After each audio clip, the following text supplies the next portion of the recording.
Now, finally, after months and months and months of waiting, the International Criminal Court has issued arrest warrants for Benjamin Netanyahu, of course, the Israeli Prime Minister, and his former Defense Minister, Yoav Gallant, for war crimes and crimes against humanity committed in Israel's murderous onslaught against Gaza, which has now obviously been taking place for getting on for 14 months.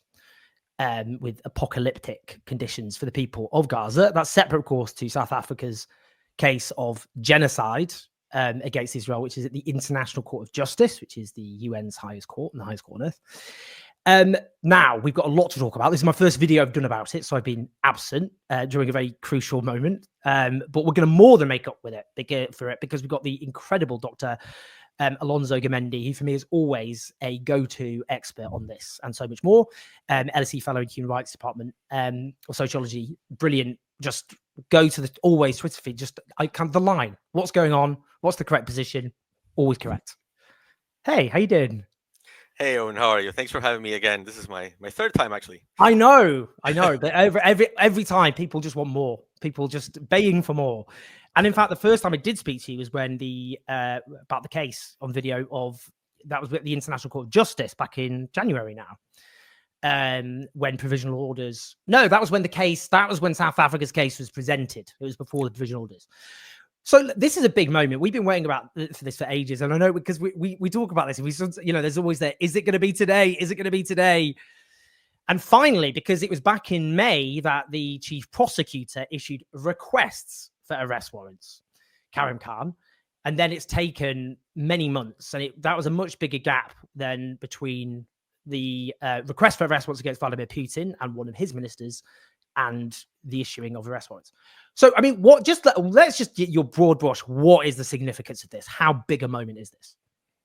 Well, yeah, I think it is incredibly significant. I think what we are witnessing is something that, I mean, it's quite unique that is actually happening. Like I remember when I was in college and I was in law school, and there were efforts to bring forward cases against war criminals in the West for their crimes in Iraq or Afghanistan or anywhere in Guantanamo.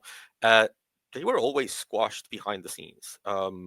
When I was in law school, there was this whole push for universal jurisdiction all over Europe. European countries started indicting American and European leaders, and one by one, slowly but surely, all of them disappeared over time. And then I think no one's gone to jail over the Iraq War or any of the crimes committed in Guantanamo or anything like that. And so this is, I think, victories come few and sparse. So when one comes along, it's good to acknowledge it and say, wow, this is incredible that it just happened. And I think it is also important to not just see this outside of its broader context, because yes, this is an incredible victory for Palestine. It is an incredible victory for the Office of the Prosecutor at the ICC, but it is also something that is, let's say, it rests upon a broader context, a broader change that we're seeing in how international politics works. And it has to do with the fact that global South states are now able to engage international law to secure decolonization or decolonizing aims or liberation, or and that is good. And that is good because usually throughout human history, when state power increases, that is used to try and bend the rules, similar to let's say China or Russia might be doing right now. But when you look at South Africa, when you look at Palestine, when you look at Brazil, when you look at these states that are gaining more and more power in the international sphere, even if it's legitimate power, not necessarily army power or weaponry, they are using it to enforce rules that were promised to them, that they basically, the global order said, these are the rules. And it just so happens that was never the case. And so now they're being used for, I guess, the purpose that they were supposed to be used in the beginning. This is battle between international law on one side and this so-called rules-based order that really isn't rules-based. It's just essentially protecting global North interests over global South rights.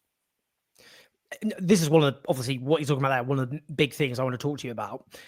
Let's start with the specifics of what we know. And it's very important to just make clear that all we actually have is a press release. We don't have the detailed rationale, and just so everyone's aware of the process, you get the chief prosecutor who issues requests for arrest warrants, presumably, well, not presumably, because of the sensitive nature of this and the pressure exerted on the International Criminal Court, which the chief prosecutor has spoken about.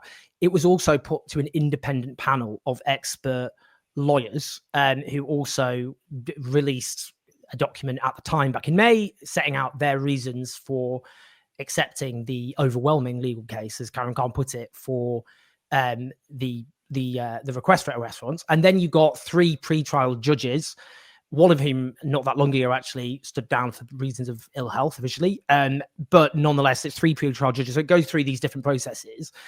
But just interested, just based on what we know, because we don't have their detailed reasons. But it's also important to note that this is actually focused specifically on the question, Karen Khan onwards, of siege, of starvation. And a lot of the reason for that is there isn't any access to Gaza. You can't get independent researchers or ICC appointed researchers. Journalists, foreign journalists are banned. We rely on Palestinian journalists who suffered the biggest slaughter of journalists in recorded history in a conflict in this period. So, I mean, so it's focused because there might be other charges. So I just want to focus on that point. So what basically is this focusing on? And I think there's a really important point that this could go beyond in terms of who's actually has arrest warrants against them, but also the charges. Yeah, absolutely. And I think it's also important to say that these are not just arrest warrants against Netanyahu and Gallant. They were also arrest warrants against Deif, like the of course, Hamas yeah, the leader. Hamas, of course, yeah. Because we're seeing in the reaction already this idea that the arrest warrants in themselves are anti-Semitic because of, we can talk about that in a minute, but like the accusation sort of breaks down when you see, well, but they are also, going after Hamas, so how can they be anti-Israel? But I guess the point here is that the court is charged with dealing with the core international crimes, right? So basically, aggression, crimes against humanity, war crimes, and they have and genocide, of course. And the prosecutor is not obliged to go out on a limb and prosecute everyone for all the crimes all at the same time. This is more of a strategic decision, like a litigation strategy on what can I get fastest, what can I get easiest right now, which is why, for example, there were no charges for genocide. And I know a lot of people were angry about that, but there is a reason why. It's because you don't need to prove as many things when you're going after, say, the crime against humanity of extermination. And so the pretrial chamber this time around found that Netanyahu and Gallant have reasonable grounds. That there is reasonable grounds.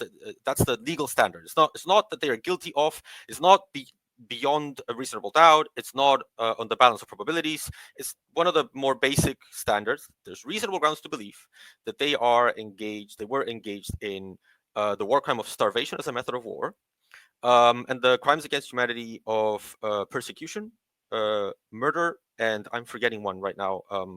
And there was the accusation of the war crime of extermination that was not met. The chamber said this is not really extermination. All the elements of the crime are not here yet. I think at this point, this is murder. So they changed extermination for murder. They also said that there were reasonable grounds to believe that Netanyahu and Gallant had engaged in command responsibility for launching direct attacks against civilians, meaning that soldiers, presumably under their command, attacked civilians directly, which is a big claim that they always have denied, and they didn't sanction them, or they didn't take measures to prevent those attacks. And so this is just like the first round. There's definitely more to come. I'm sure that the Office of the Prosecutor is going to insist on their extermination charges. I don't think they're going to just let that slide. They're just going to offer more evidence, and then probably expand both the people that are being served with arrest warrants, arrest warrant requests, and also the amount of crimes at play here. Because it's important to know, in the original document released by the chief prosecutor, Karen Khan, it made clear that they wanted to investigate, for example, the bombing campaign. A lot of people actually probably in their minds, when they think about the possibility of genocide in Gaza, which, obviously I would accept the case of genocide full stop, but just when people are looking at that case, they would often think the bombing campaign, the mass destruction of any of civilian infrastructure. Gaza looks like a different color and texture when looked at from space. But he said that needed to be investigated further, and that you can't investigate that properly without being on the ground. So that shows, doesn't it? I mean, and the other point is as well, arrest warrants don't need to be public. So you could have further arrest warrants and further charges, but they may not be publicly disclosed. Yeah, that was a very big, I guess, I'm sure it was a very big debate for the prosecutor. What do I do? Do I announce publicly I am requesting these arrest warrants, and then any kind of like political or legal pressure that his team would face would need to also be public, or do I do it under secret, hoping that Israel never finds out? And so clearly he decided to go for the public option. He doesn't need to do that again. He can now the I don't know the expression, the rabbit's out of the hat, I guess. So he can keep on doing it. Now, as to what you mentioned of what constitutes the genocide of Palestinians in Gaza, that is an interesting one, because yes, it is true that what most people associate with is there's a genocide because of the mass killing of Palestinians. That is certainly one of the ways through which genocide can be committed under international law. But it's not necessarily the easiest to prove, because of what we discussed on that first video that we made on how do you prove genocide. And you need to prove that the genocidal intent behind those deaths has the only reasonable inference of that is an intent to destroy Palestinians. And that is difficult in these like kind of like quote unquote military operations where a lot of people are dying, because Israel can say that the logical inference of that is not I want to genocide Palestinians. The logical inference is I want to defeat Hamas. Right? So it's more difficult to prove.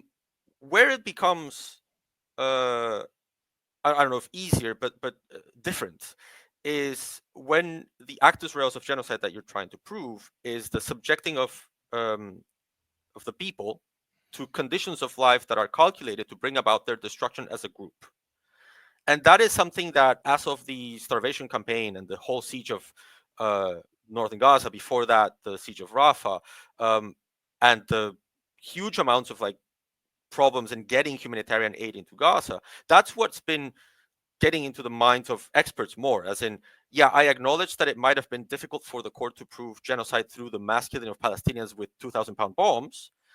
But when we start to get into the mass starvation of Palestinians and the complete siege of northern Gaza, how can you not say that that is subjecting the population to conditions of life that are calculated to bring about their destruction? And the interesting thing of that is that specific crime at the ICC, that wasn't the court didn't issue arrest warrants for extermination. The chamber said this this crime hasn't met all of its elements. Therefore, I'm going to call it murder, not extermination. But it did say the element that I know is there in the crime of extermination, that has like different elements on what you need to satisfy for it to be able to be the crime of extermination. They said, I'm not saying this is not extermination because there's not a risk of extermination. They said one of the elements of extermination is subjecting the population to conditions of life calculated to bring about their destruction. The court specifically says that I do think is there. Some other element, we don't know which one, you still need to prove, prosecutor. Because most people would listen to that and think that was surely the crucial element of extermination. Right. Yeah. So I guess what I'm saying is it's basically verbatim the same text of the Genocide Convention. It's just that when you do that part of the elements of the crime of extermination with the specific intent to destroy, then you get genocide. So you need to take this with a grain of salt, because it's not the same proving individual conduct as it is proving state conduct. There's different standards of proof here. This is not beyond a reasonable doubt. This is just like reasonable grounds. All of that, yes, absolutely. But if you're a South African lawyer trying to prove that Israel specifically subjected Palestinians to conditions of life calculated to bring about their extermination, and then the chamber of the ICC, the pretrial chamber of the ICC, says, well, I think there's reasonable grounds that these conditions of life have been imposed, then you're happy. So there's a connection between the ICC and the ICJ. It's not one-to-one. It's not perfect. It doesn't mean that South Africa already won, but it is an interesting further step into that direction. In terms of, I mean, obviously throughout this, it feels like being gaslit to death by Israel and its cheerleaders during this onslaught against Gaza, is the fact. I mean, Raz Sigal, the Israeli-American associate professor of genocide and Holocaust studies, when I interviewed him very early on, made clear that actually it's very rare that intent is so explicitly spoken about by a state. A perpetrator normally goes to great lengths to cover up their intents, their intentions, and even dresses up what they're doing in humanitarian clothing. What the statement of the ICC prosecutor said in May was, he says that the acts he listed were committed as part of a common plan to use starvation as a method of war and other acts of violence against the Gazan population as a means to, the third reason he said was collectively punish the civilian population of Gaza, whom they perceive as a threat to Israel. So essentially treating the civilian population as a military threat and therefore a legitimate military target. And this is just this point about content, because the reason it feels like being gaslit is they just confess to the crime over and over again as they began committing it, with no subtlety of any description. Classic example, 10th of May, Kogat, the military wing the civilian wing of the Israeli military forces, basically in charge of civilian affairs in the occupied territories. They tweeted out the quote from the relevant Major General Ghassan Alian, who's in charge of Kogat. "You wanted hell, you will get hell." The coordinator of the government in the territories, Major General Ghassan Alian, speaking to Hamas and the residents of Gaza. And in it, he says, "Hamas became ISIS and the citizens of Gaza are celebrating instead of being horrified. Human beasts are dealt with accordingly. Israel has imposed a total blockade in Gaza. No electricity, no water, just damage. You wanted hell. You will get hell." Clearly talking to the civilian population. Clearly saying that they will suffer collective punishment. Clearly saying they have collective guilt. Clearly making clear they are legitimate military targets. That's one example of so many other examples. Isn't this just, this is incredible. It's a case of Israel going, "How dare you accuse us of, what are you saying?" But they just confess to war crimes from the start. I mean, how is that not, there's no way that's not a confession to war crimes, is it? So, I mean, I'm playing devil's advocate here because I agree with you. But I guess you still need to go through that hurdle of what is the reasonable inference, and there's a whole structure at play within international law to try to make genocide very difficult to prove. This is why the office of the prosecutor didn't go with genocide to begin with. I guess this sense by Israelis of, especially Israeli leaders and political commentators, of saying, "How dare you accuse me of this? I wouldn't," when you don't have any evidence, quote unquote, even though we have the evidence on tape, is more related to how the world is supposed to work as opposed to how it is working right now. Like, world order. As someone who comes from Peru, and we've also had to put presidents in jail, and we've also had to go through atrocity crimes, and I've seen these arguments before in my own country. This, how dare you attack the soldiers that are defending me by torturing others? That when that happens, traditionally the world is organized around a principle, which is impunity for me and accountability for you, where the global south needs to hold its own torturers, its own dictators accountable, and that is good, and you get funding and you get money and you get statements from, I don't know, the US and Norway and Sweden saying, "This is amazing, Peru, it's great that you are putting your presidents in jail for war crimes and crimes against humanity. This is amazing. The Truth Commission is great. The Peruvian Truth Commission is studied in the global north universities as a successful example, even though I don't think it's been that successful." And everyone claps at South Africa for its Truth Commission, and Peru for its Truth Commission, and for Fujimori being in jail in Peru, and for Pinochet almost being in jail, and all of this accountability discourse that is only reserved for the global south. And the global north, when it comes to the war in Iraq, when it comes to coups in Latin America, when it comes to drones, all of that needs to remain in impunity, and that is how the world is supposed to work. And so when the world starts to change and global south actors start to get a little bit more power, so that the US cannot pick up the phone and call the South Africans or the office of the prosecutor at the ICC and say, "Squash this," Israel is feeling that is being treated to a different standard because it sees itself as part of that West that is owed impunity. Right. So when they say this is a situation of like special treatment, like you're holding Israel to a separate standard, they are saying you're holding Israel to a separate standard when compared to the great powers of the world. They're not comparing themselves to Peru. They're not comparing themselves to South Africa. They're not comparing themselves to Chile. They're not comparing themselves to Argentina. They're only comparing themselves to the United States and how George W. Bush is roam free, right? And they say, then why aren't us also free? Which is part of the basic inequity of the global system that the global south, the rise of the global south, is trying to change. So I don't see any kind of like double standards with Israel, because I come from a country that has had to do that. We've had to go through those difficult discussions. We have had to accept as a society that, yeah, the way we fought our own wars against our own terrorist groups was wrong. It's not okay to kill a bunch of people for your own safety, because your safety is worth more than other person's lives. And yeah, these are complicated conversations. Societies aren't built to deal with that well. You get a lot of crazies that say, no, you need to kill them all, kill all the people. Um, and yeah, you just need to go through it. So if Peru went through it, so does Israel. And there's a question there, which you're then alluding to, which is Peru used its own legal system. And that's the question of complementarity, which is in terms of why the Israeli state is, it's to explain this outrage.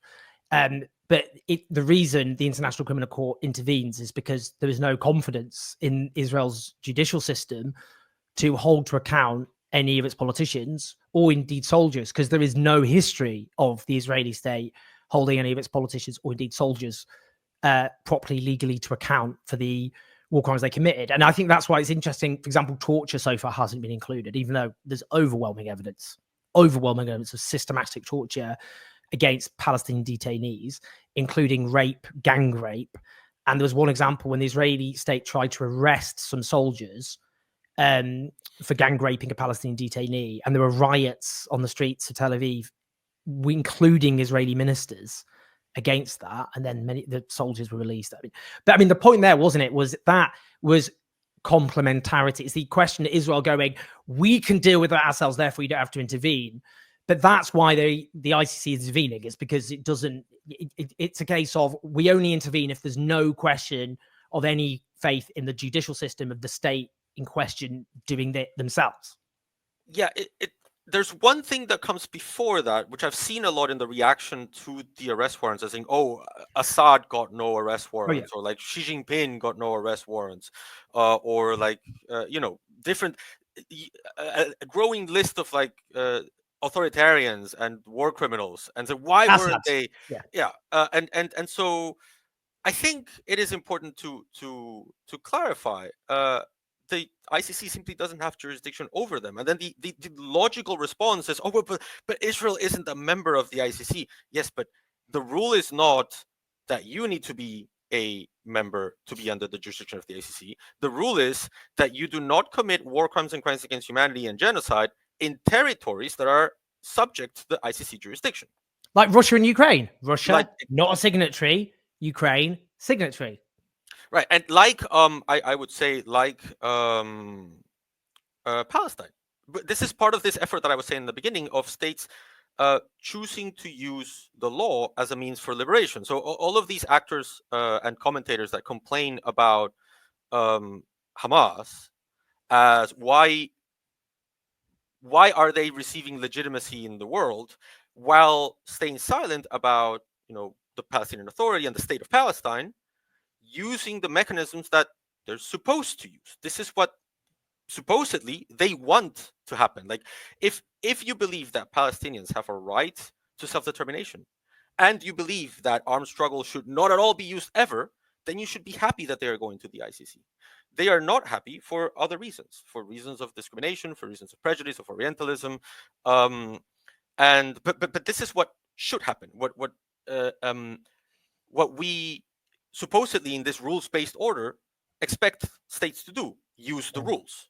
It's just that the rules are supposed to use in the favor of some and against others, and this is where the issue of complementarity comes, because Israel wants to say, I have potentially a fair judicial system that could potentially deal with this, only it doesn't. And when that happens, when you commit an international crime in a territory that is subject to ICC jurisdiction, and you yourself don't take care of it, then the ICC takes over. That is, again, those are the rules of the rules-based order. And yet the reaction from the West has been one of, from the most absurd and unhinged, like Lindsey Graham saying that you should end the economy of any ally that collaborates with the ICC, which is a legal obligation that states have. He Or this, listed Canada, Britain, so on. yeah, and this idea that some other senator said, like, oh, we have a Invade the Hague Act for a reason, completely unhinged reaction. Yeah. And then John Cotton, I think. Yeah. I think so, yeah. To the more uncomfortable one, which is this almost like, yes, this is an arrest warrant. Yes, I'm a member of the ICC. Yes, that means that I need to comply with the ICC, and yes, that means that I support the ICC. And then the journalist asks, so you will arrest Netanyahu? Oh no, we don't engage in hypotheticals. We don't know. Maybe, perhaps, I don't know. That discomfort shouldn't be there. Like, ask them if they would arrest Putin. If Putin all of a sudden lands in any of their countries, and you ask, would you arrest them? Yes, of course they would. So this double standard is what's at the heart of Global South's discontent with the rules-based order, and why they are just using international law and saying, now we can. We don't need to swallow our pride and just take your hypocrisy. We can use the rules of the supposed rules-based order, and you will hate it. But now we finally can. I mean, just in terms of the reaction, I mean, we saw obviously Israel's deranged reactions, which were entirely predictable, abusing the term anti-Semitism when anti-Semitism is a genuine evil, which is rising, and trashing its meaning, which is sorry responsible, because it will stop people being able to identify actual anti-Semitism or stop people believing in anti-Semitism existing. It's extremely dangerous, and lots of progressive Jewish activists have spoken out about how this threatens Jewish safety. But in terms of, I mean, is there a worry? I mean, it was put to me that it's not a surprise this came before Trump's inauguration, actually, because he will put on the screws his administration. We can see really extreme pro-Israel people who he's appointing across the board.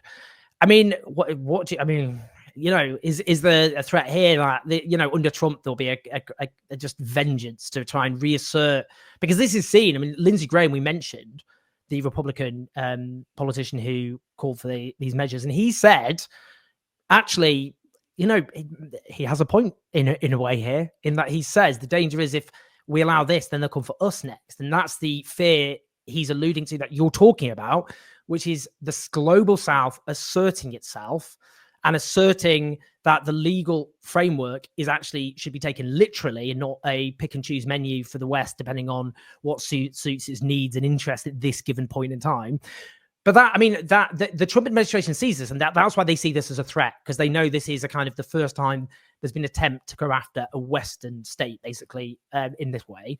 So what do you say? I mean, isn't there a danger the Trump administration will just destabilize? They'll trash the international order if needs be to defend Israel from being held accountable for crimes against humanity and war crimes. Yeah, it is exceedingly ironic, isn't it? Because what you have them saying is, in order to protect the world order as has been applied, we will destroy the world order as it should apply. And that what they're saying is, we will break the transatlantic alliance in order to fight for impunity for our allies. If I were Russia or China, and I was a competitor for global hegemony in the world, and I hear this, imagine that the transatlantic alliance, one of the most powerful political alliances in the history of humanity, is going to collapse, not because of Russian bombs, not because of Chinese economic pressures, not because of TikTok, but because that the US itself will break the alliance to support Israeli war crimes so that the US can keep on committing war crimes. It is, I mean, you cannot even write this stuff up. If you make a movie out of this, people will say this is a ridiculous movie, right? So that's where I am confused, because I 100% think that Trump will sanction the ICC. They've done it already before, and it will be very hard on the ICC staff going forward. solidarity to them, because there's very difficult years ahead for them. They're very brave for doing what they're doing. Because they've got Russia and Israel in the West. I mean, it's just a mess for them because the security services of Russia are not fun either. So it's not ideal. I would say. No. But at the same time, at what point? And you have this guy who calls himself like the best negotiator in history, Donald Trump, who has said before, "Oh, I'm going to end the war in Ukraine. I'm going to solve Middle East peace," and he has a bunch of people that are saying like, and we're willing to break transatlantic unity over this at a time when Russia is using like hypersonic missiles to attack Ukraine. So, in terms of timing, breaking up the transatlantic alliance is not very logical. And so I'm not sure how much of this is just bravado and saber rattling. And at what point is Trump going to say, you know what, I just need to solve this? And he's going to attempt to just, solve Middle East, because like who else? He's the greatest negotiator on earth, right? So he will try. And he will have in front of him Netanyahu, who does not want a deal at all. I think that's been very clearly established. And that will be a clash between two very overpowering personalities, one not wanting a deal, one wanting a deal, and or at least some level of face saving policy that Netanyahu can say, look, mission accomplished, let's put a banner in an aircraft carrier and like say that we won and then call it a day. Netanyahu's not going to want that. And it might be, I don't know, but it might be that Trump does, both because of his I can solve any problem with my deals, art of the deal kind of logic, and also because of like his at some point his generals will tell him Russia is shooting like nuclear capable missiles right now. We cannot just invade The Hague. Right? So at what point will these two clash, and what will that produce? I don't know. At this point, I can only speculate, but I don't think that we can take all of these like crazy reactions from the U.S. at very seriously. Before I was going to ask, obviously, just in terms of the change of the global order, which we've talked about throughout, to be fair, but I can't not ask about the German state, my favorite. I'm talking about the German state, to be clear, not indulging in wanton xenophobia against Germany as a whole, but the German state and their response, never a genocide. They're not keen on becoming complicit in, it seems, as Namibia, the state, pointed out on Twitter earlier this year. Slightly surreal how these things turn out. Because of course the German state committed genocide against the Herero and the Nama people at the beginning. As I point out, their first genocide of the 20th century. And when you're being told about your first genocide of the 20th century, I think it's time to sit down and just shut up, isn't it? Really? And of course, there's also Tanzania, which is, I mean, they don't talk about it, but they also did it. So. I mean, and the point is, of course, there's a show in which they exterminated 6 million Jews, 2/3 of the Jewish population. But of course, the multiple other genocides they were committing against the Roma. I mean, anyway, their response basically was to suggest, well, I mean, their spokesperson said, well, it looks like we're not sure we'd be able to implement this. What do you think? Just the German state, their response. So I think let me start one step below and talk about. This is not all on Germany in the sense that the way the system is framed, the way the international system of nation states is framed, all states at one point or another of their history most likely have committed a genocide, and they have a fancy name for it, and they call it, the conquest of the West, the Wild West. I mean, they the British call it, the British. I mean, Peru has exterminated indigenous peoples all throughout the Amazon, all throughout the Andes, and every state. If you go alphabetically, you can do this with every single state. The thing is, when you get to Germany, as any other Western state, they committed countless genocides. Just genocides that weren't filmed, either like the Holocaust or this current Gaza one. In Africa, it's the anniversary of the Berlin Conference of 1884, which was the start of a bunch of genocides all over Africa. The difference is that when Germany gets to the Holocaust, it sort of made it its national policy, given what happened in the aftermath, given the politics of post-World War II reconstruction and the Marshall Plan and denazification, which was like not exactly very denazifying for Germany, ended up putting the Holocaust in a pedestal, and more importantly, putting Germany's reaction to the Holocaust in that same pedestal, saying, we are the role model for how to deal with a genocide. We've already gone through it. We are the experts in how to overcome genocidal mania. And so you need to listen to us because we understand it better. And the way that they did that was by looking at Israel and saying, now we're going to protect you as a means to exemplifying how much we've moved forward. There's a reason of state. The reason for the existence of Germany is now the sustaining of another nation state, which is in itself part of the problem. Because if we go to what we're saying in the beginning, the reason why genocide exists is because of the nation state. So claiming that you're going to atone for genocide by creating the type of entity that almost naturally produces genocides, because you create this idea of the nation, and whoever is not inside that nation is there for the other that needs to be apartheid or segregated or Jim Crowed or exterminated or genocided. It's sort of the wrong lesson. And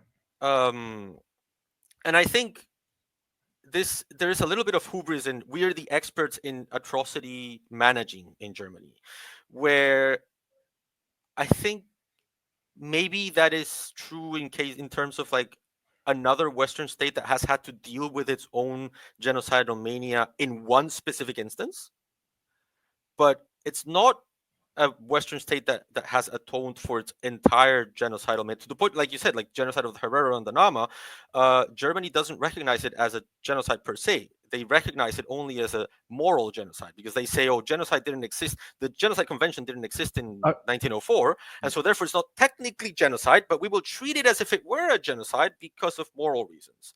And I think this goes on to like the entire West. Like when you think of the kind of like otherization that Western states do, not just with regards to Palestinians in Palestine and Israel, but let's think of the UK here, where I'm right now.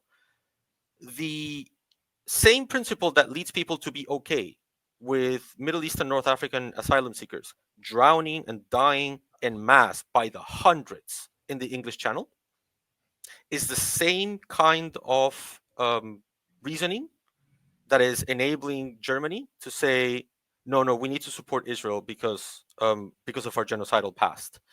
It is the same kind of problem of producing a nation and saying there's an other, and it doesn't matter what we do to the other. So in the case of Israel, that other is the Palestinians. In the case of the UK, it's asylum seekers. In the case of Germany, it's Turkish immigrants. All societies in the West and everywhere in the world, like Peru has the same problem with Andean and Amazonian indigenous people, have developed the idea of a nation and then an other to be excluded, discriminated, segregated, genocided. And until we don't acknowledge that, we're always going to have these internal contradictions of Germany saying the ideal way to fighting genocide is by enabling another genocide. And I guess it is important to call Germany out on this internal contradiction. It's what should be done right now.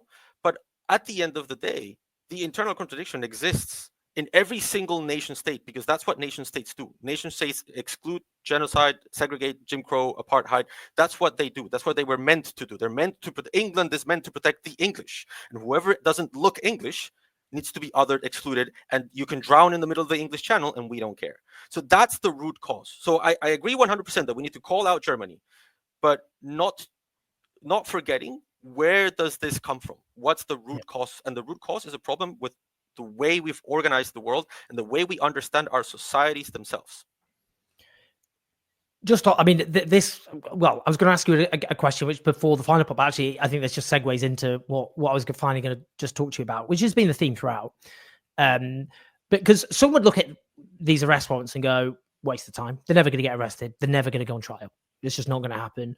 They're not going to visit countries where they honestly think they're going to get arrested. I mean, Hungary which, by the way, for those who aren't aware, has the most anti-Semitic regime in Europe, is very pro-Israel, and it's that classic.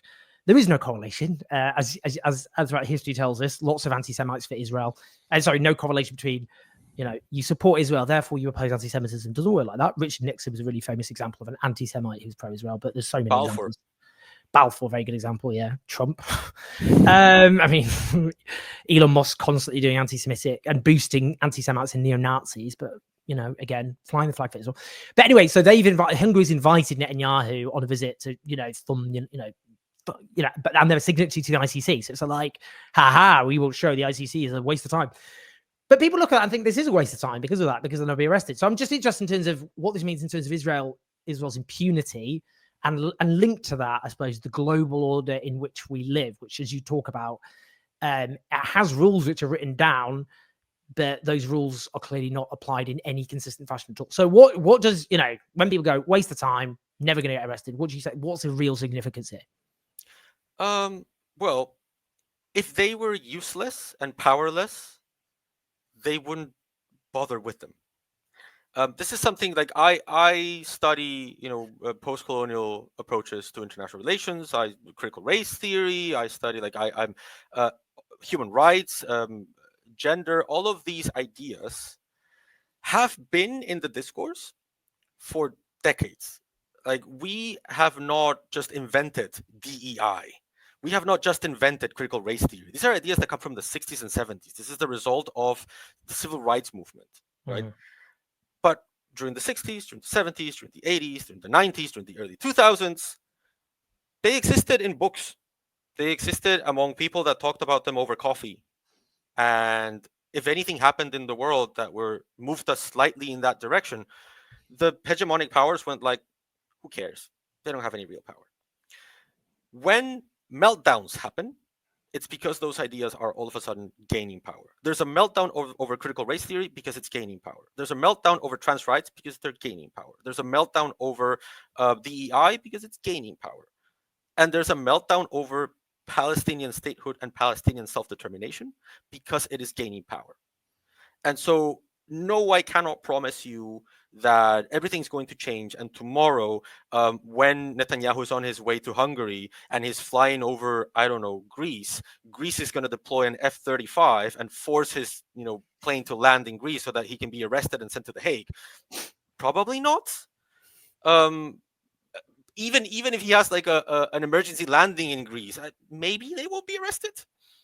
But there are always mechanisms right now that are clearly out of the control of the hegemonic powers. If Lindsey Graham could make these arrest warrants go away with a phone call, he would just make the phone call. He wouldn't go on Twitter or on the TV to say how you need to destroy the transatlantic alliance to make sure that Netanyahu is not arrested, because otherwise we're next. Because he truly believes, like you said, that the US might be next. So these moves, these ideas have power and they matter. It's just that the frustrating part is that they take too long. As in, Palestine began this process of getting to these arrest warrants in 2010, when it petitioned the United Nations to make them a full member of the General Assembly. And they lost that vote. They were only recognized observer state status a few years later. But once they got to the observer state status, they were able to say that they're a state. And so they were able to ratify the Rome Statute. And once they were able to ratify the Rome Statute, they were able in 2015 to say, hey, prosecutor, look into our situation. And then that's when Bensouda started looking into, and then Israel pressured her into not doing it, according to press releases at least, to press information at least.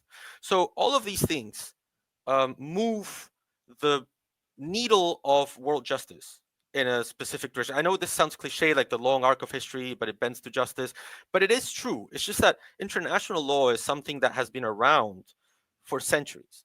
Like, depending on who you believe, either in the 1800s or the 1600s, depending on whose historian you're reading, it's been here for centuries. Mm-hmm. So its history is measured in centuries, not in decades. And that is a problem. But the hopeful side is that it has changed so much ever since the 60s. Like, those ideas that were in pieces of paper and cafe discourses and cafe speeches, in the 60s are now in the front lines of the, quote unquote culture wars. And so right now, after decolonization, is a very critical moment for people who, like you and me, like we want to make international law and make the world order a more just system that is not based on impunity for me and accountability for you, but actually on self-determination and human rights. So I guess the consolation of all of this is that we are living at a point in time where that is perhaps as closest as it's ever been. If we were living in the 1700s, then I will tell you, yeah, I mean, it's gonna take a long time for us to get to an ICC, arrest warrant. We first need to create the ICC, right? Now I can tell you, we are part of the generation that is changing things. So be happy about that, at least. And that really, as you say, links to the assertion of the global south, where they're trying to refashion a world where these rules are taken literally and applied consistently, rather than trying to bend the rules in their self-interest. I think it is inevitable at this point to say that a post-Western world is coming. How it looks like and what role the West plays in all of that very much depends on what the West does right here, right now, with regards to these crises. So will this be a situation where the Western values and ideas about world order are completely delegitimized and play no more roles in whatever comes next? Which is a very scary thought, because like I don't expect the Chinese centered world order or the Russian centered world order would be any less hypocritical. But like, what parts of the current world order, what ideas will make it to the post-Western world? Is international criminal justice going to be part of it? Is the prohibition on the use of force be a part of it? And what role will the West play in that post-Western world? Will it be those former powers that are now irrelevant, or will they be a relevant player still? All of that depends on right now, on how much the people who are emerging respect the people who are basically losing power, because that's what Trump is, right? That's a crumbling empire, basically. It's a Nero playing the mandolin while Rome burns. My book, The Fall of the West, will be out soon. Better get finish it. Literally, I'm writing that, everyone. I wasn't joking. Alonso, what a tour de force as ever.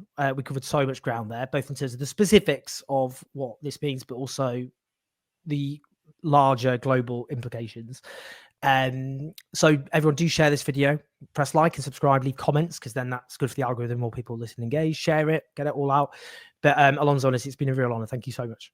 Thank you for having me.